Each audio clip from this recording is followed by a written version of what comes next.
Today we're talking about pi, one of the most important numbers in geometry. It is a mathematical constant and it shows up anytime you're dealing with circles. Pi represents the ratio between a circle's circumference, the distance around it, and its diameter, the distance across it through the center. No matter how big or small the circle is, this ratio is always the same, approximately 3.1459 and on. We usually just round it to 3.14. To show you this in a simple way, I will be using a tortilla. Okay, so in here I already have the tortillas that I would be using for the representation. I already cut the crust from the first tortilla, which is what I will be using to represent pi. I cut it in smaller pieces for me to be easier to put it over the diameter of the other tortillas.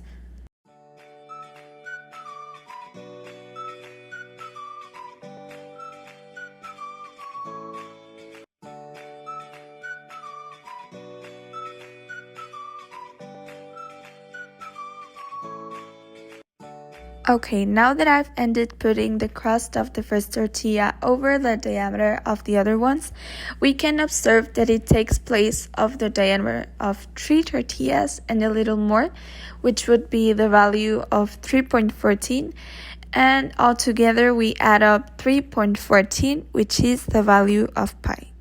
Here's the interesting part. The circumference will always be a little more than 3 times the diameter. Specifically, it's about 3.14 times the diameter, which is pi. And pi doesn't stop at 3.14. It's actually an irrational number, which means it goes on forever without repeating. Mathematicians have calculated millions of digits of pi, and they're still going. So, to recap, pi equals to the circumference divided by the diameter. It is approximately 3.14, and it appears in every circle, including something as simple as a tortilla. Pi is essential in geometry, physics, engineering, basically anything involving circles, waves, or curves. So yeah, a tortilla isn't just food, it's a real-world example of one of the most fascinating numbers in math, pi.